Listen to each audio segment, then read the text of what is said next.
सभी को नमस्ते स्टूडेंट्स। आज हम चाय की कृषि के लिए अनुकूल भौगोलिक दशाओं के बारे में, इसके उत्पादन के बारे में, वितरण के बारे में और व्यापार के बारे में पढ़ेंगे। हम अनुकूल भौगोलिक दशाओं की अगर बात करें तो इसमें हम तापमान के बारे में, वर्षा के बारे में, मृदा के बारे में, धरातल के बारे में, श्रम की कितनी आवश्यकता होती है इसके बारे में पढ़ेंगे। किन किन भौगोलिक दशाओं के अंदर जो है चाय की कृषि की जा सकती है। इसके अतिरिक्त अगर हम इसके उत्पादन की बात करें तो जो है भारत की आज़ादी के समय इसका उत्पादन कितना था, अब नई नई तकनीकी के प्रयोग से वर्तमान में कितना जो है इसका उत्पादन बढ़ गया है, कितने प्रतिशत इसके उत्पादन में बढ़ोतरी हुई है, कितना जो है यानी कि बोया गया जो क्षेत्र है उसमें बढ़ोतरी हुई है। इसके अतिरिक्त प्रति हेक्टेयर उत्पादन इसका कितना बढ़ा है इसके बारे में पढ़ेंगे। और वितरण में हम किन किन राज्यों में जो है उत्पादन में कितने कितने प्रतिशत योगदान है सभी राज्यों को। व्यापार में हम पढ़ेंगे कि जो विश्व व्यापार में जो है भारत का जो है चाय के निर्यात में कितना योगदान है, इन सब बातों के बारे में पढ़ेंगे। अगर हम चाय की बात करें तो चाय एक बागवानी फसल है, चाय एक बागवानी फसल है और जो है ये है एक नकदी फसल है, एक बागवानी फसल है और एक नकदी फसल है। और जो है जो चाय का जो पौधा होता है वो सदाबहार होता है, जिसकी पत्तियों को तोड़कर सुखाकर उनको जो है कूट लिया जाता है और उसके पश्चात उसका प्रयोग किया जाता है। जो चाय की पौधों की जो पत्तियां होती है उससे थीन नामक एक पदार्थ प्राप्त होता है। थीन नामक पदार्थ होता है जो हमारे शरीर में चाय पीने के पश्चात जो है स्फूर्ति प्रदान करता है। और आज जो वर्तमान में जो है ये मुख्य पेय पदार्थ है, जो चाय है आधुनिक समाज का मुख्य पेय पदार्थ है। अब हम अगर देखें तो पहले हम करेंगे कि अनुकूल भौगोलिक दशाएं कौन कौन सी हैं चाय की कृषि के लिए। अनुकूल भौगोलिक दशाओं में हम सबसे पहले बात करें जो चाय का पौधा है ये एक तो उष्ण कटिबंधीय और उपोष्ण कटिबंधीय, यानी उष्ण कटिबंधीय जो क्षेत्र होते हैं उनमें और उपोष्ण कटिबंधीय जो क्षेत्र होते हैं उनमें उगाया जाता है। तो इनमें हम एक एक टॉपिक लेकर इनका अध्ययन करेंगे। तो सबसे पहले अनुकूल भौगोलिक दशाओं के बारे में कि सब जो चाय का पौधा है ये उष्ण कटिबंधीय और उपोष्ण कटिबंधीय पौधा है। यह गर्म मुख्य रूप से जो गर्म क्षेत्र है और जहाँ जो है वर्षा नियमित रूप से रुक रुक कर होती है वहाँ इसकी कृषि की जाती है। तो सबसे पहले अगर हम तापमान की बात करें तो चाय के पौधे के लिए मुख्य रूप से 25 डिग्री सेल्सियस से 25 डिग्री सेल्सियस से 30 डिग्री सेल्सियस तापमान की क्या होती है आवश्यकता होती है। 25 डिग्री सेल्सियस से 30 डिग्री सेल्सियस तापमान की आवश्यकता होती है, यानी कि उष्ण और उपोष्ण कटिबंधीय जो पौधा है इसके लिए अधिक तापमान की आवश्यकता होती है। दूसरा अगर हम देखें कि वर्षा मुख्य रूप से जो है चाय के पौधे के लिए 125 सेंटीमीटर से 125 सेंटीमीटर से जो है 250 सेंटीमीटर 125 सेंटीमीटर से 250 सेंटीमीटर वर्षा की आवश्यकता होती है। और वर्षा एक बार न होकर जो है रुक रुक कर होनी चाहिए। वर्षा एक बार न होकर समय अंतराल के बाद होनी चाहिए। इसकी जड़ों में जो है अधिक समय तक पानी नहीं रुकना चाहिए, इसलिए वर्षा एक बार न होकर अंतराल के बाद यानी विशेष अंतराल के बाद रुक रुक कर होनी चाहिए। 125 सेंटीमीटर से 250। इसके अतिरिक्त इसमें कोहरा धुंध जो है बौछारें हैं वर्षा की वो ज़्यादा फायदेमंद होती है चाय के पौधे के लिए, चाय के पौधे के विकास के लिए। अगर हम मिट्टी की बात करें तो चाय के पौधे के लिए उपजाऊ एक सुप्रवाहित उपजाऊ मिट्टी की आवश्यकता होती है, जिसमें पोटास, फास्फोरस, लोहांश इन पदार्थों की अधिकता होनी चाहिए। इसके कैल्शियम जो है कैल्शियम की आवश्यकता इस पौधे को मिट्टी में जो कैल्शियम होती है उसकी आवश्यकता कम होती है। मुख्य रूप से पोटास, फास्फोरस इनकी आवश्यकता अधिक होती है। जो है मिट्टी क्या होनी चाहिए उपजाऊ होनी चाहिए। अगला है और इसमें अब हम जैव खाद डालकर इसको उपजाऊ बनाया जा सकता है। अगला है धरातल। जो अगर हम धरातल की बात करें तो इसके लिए मुख्य रूप से ढालदार जो है धरातल की आवश्यकता होती है, क्योंकि जो है इसके पौधों की जड़ों में पानी रुकने से जो है पौधों की जड़ें नष्ट हो जाती हैं। इसलिए अगर ढालदार धरातल है तो इसकी जड़ों में पानी नहीं रुक पाता है। इसलिए जो है चाय की कृषि के लिए जो धरातल होता है वो ढालदार होती है। इसलिए मुख्य रूप से पहाड़ी ढलानों पर की जाती है। कहाँ की जाती है? जो चाय के बागान है वो मुख्य रूप से पहाड़ी ढलानों पर भारत में ही है। पहाड़ी ढलानों पर मुख्य रूप से 1800 मीटर की ऊंचाई से लेकर भारत में 2000 मीटर की ऊंचाई तक जो है चाय की कृषि की जाती है। भारत में जो पहाड़ी ढलानें हैं वहाँ जहाँ इसके लिए उपयुक्त भौगोलिक दशाएं हैं, जैसे कि वर्षा वहाँ 125 सेंटीमीटर से 250 सेंटीमीटर होती है। तापमान अधिक रहता है, यानी 25 से 30 डिग्री सेल्सियस तापमान रहता है। वहाँ मिट्टी उपजाऊ हो तो वहाँ जो है भारत में ये है पहाड़ी ढलानों पर 1800 मीटर से 2000 मीटर की ऊंचाई तक उगाया जाता है। ये पौधा यानी बागवानी कृषि की जाती है। इसके अतिरिक्त श्रम जो है चाय के जो पौधे होते हैं उसमें अधिकांश कार्य जो है हाथ से किए जाते हैं, जिसके लिए अत्यधिक श्रम की आवश्यकता होती है। लेकिन जो है आधुनिक समय में जो है चाय के पौधों से संबंधित सभी कार्य करने के लिए जो है मशीनें बना दी गई हैं। इसलिए जो है कुछ काम आज वर्तमान समय में मशीनों द्वारा भी किया जा रहा है।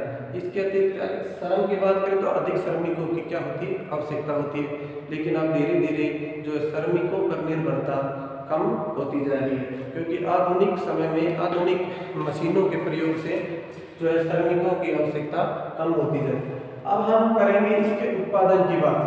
चाय का उत्पादन, अगर हम भारत में चाय के उत्पादन की बात करें, अगर हम विश्व में अगर उत्पादन की बात करें तो भारत जो है पूरे विश्व का 23%, कितना 23% जो है 23% चाय उत्पादन करता है। विश्व की 23% भारत चाय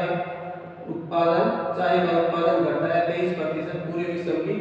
और दूसरे स्थान पर है, प्रथम स्थान पर चीन है उत्पादन में, और भारत 23% जो है चाय उत्पादन कर दूसरे स्थान पर है। अगर हम भारत में उत्पादन की बात करें तो 1960-61 ईस्वी में जो उत्पादन क्षेत्र है, यानी कितने लाख हेक्टेयर, 3 लाख हेक्टेयर पर इसकी कृषि की जाती थी, और जो है 3 लाख टन इसका उत्पादन होता था। और जो प्रति हेक्टेयर जो उत्पादन था वो 971 किलोग्राम था। ठीक है ना। 1960-61 ईस्वी में 3 लाख हेक्टेयर पर इसकी कृषि की जाती थी, 3 लाख टन इसका उत्पादन होता था, और 971 जो किलोग्राम जो उत्पादन था प्रति हेक्टेयर का, यानी प्रति हेक्टेयर जो उत्पादन था वो 971 किलोग्राम था।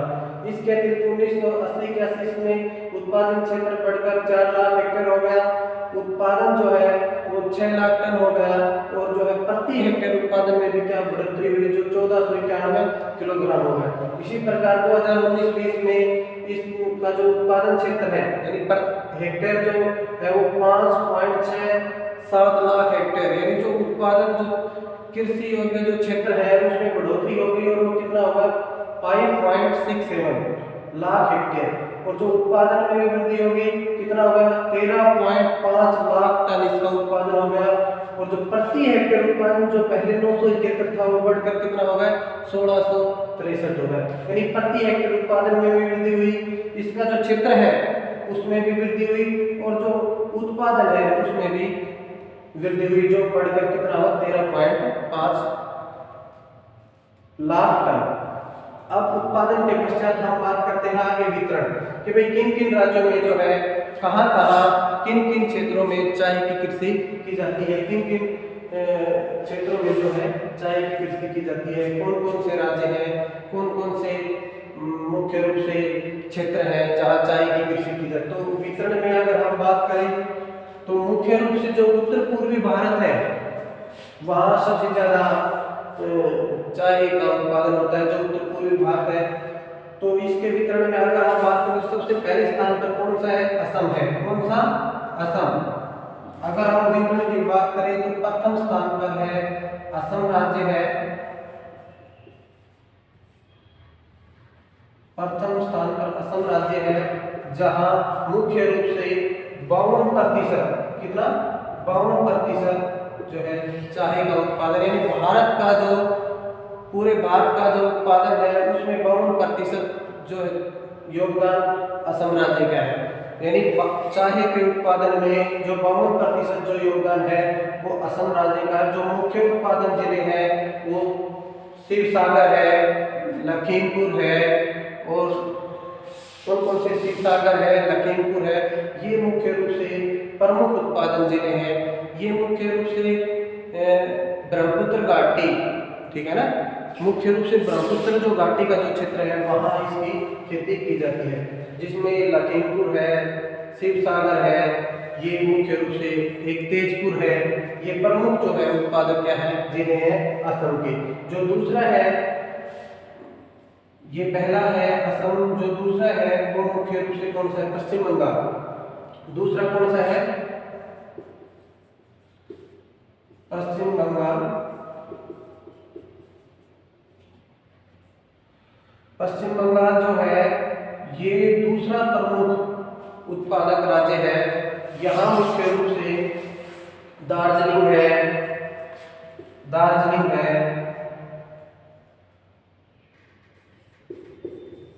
दार्जिलिंग है, जलपाईगुड़ी है, दार्जिलिंग है, जलपाईगुड़ी है, ये प्रमुख जो है राज्य है, सॉरी जो ये प्रमुख जिले हैं उत्पादन के। और ये मुख्य रूप से जो वेस्ट बंगाल है ये है 29.2% जो है इसका योगदान है भारत के कुल चाय उत्पादन में। तो असम प्रथम स्थान पर है, दूसरे स्थान पर पश्चिम बंगाल है, तीसरे स्थान पर अगर हम बात करें तो तमिलनाडु है, तीसरे स्थान पर तमिलनाडु है, और चौथे स्थान पर केरल है। तीसरे स्थान पर तमिलनाडु जो 11.2% लगभग उत्पादन करता है, और केरल 5.6% जो है चाय का उत्पादन करता है। तो सबसे ज्यादा जो योगदान है 50% से भी ज्यादा वो असम का है। दूसरे स्थान पर पश्चिम बंगाल है जिसका 29.2% चाय का उत्पादन, तीसरे स्थान पर तमिलनाडु है, चौथे स्थान पर केरल है, और जो अन्य राज्य भी हैं जहाँ जो है जैसे कि अगर हम बात करें तो हिमाचल है, उत्तराखंड है, उनमें भी मुख्य रूप से चाय का उत्पादन किया जाता है। अब हम बात करेंगे इसके वितरण होगा व्यापार की। अगर हम बात करें इसके व्यापार की तो भारत जो है लगभग जो भारत मुख्य रूप से जो भारत का जो विश्व व्यापार में योगदान है वो 10.5% है। जो चाय का जो विश्व व्यापार है उसमें जो भारत का योगदान है वो कितना है, 10.5% है। जो है भारत केवल चौथाई भाग का ही क्या करता है, निर्यात करता है, और जो 1/3 भाग है वो अपने घरेलू जरूरतों के लिए पूरा करता है, उससे अपने घरेलू जरूरतें पूरी होती है। केवल 1/4 भाग ही जो है मुख्य रूप से निर्यात किया जाता है भारत में चाय का। यहाँ मुख्य रूप से ब्रिटेन जो है सबसे बड़ा जो आयातक देश है चाय का भारत का। इसके अतिरिक्त लगभग जो है 80 देशों में, लगभग कितने 80 देशों में भारत चाय का क्या करता है, निर्यात करता है। और सबसे ज़्यादा जो आयातक जो राष्ट्र है चाय का भारत के वो कौन से है, ब्रिटेन है। तो ये था चाय की कृषि के लिए अनुकूल भौगोलिक दशाएं, इसका उत्पादन, वितरण और व्यापार। ठीक है, ओके, थैंक यू।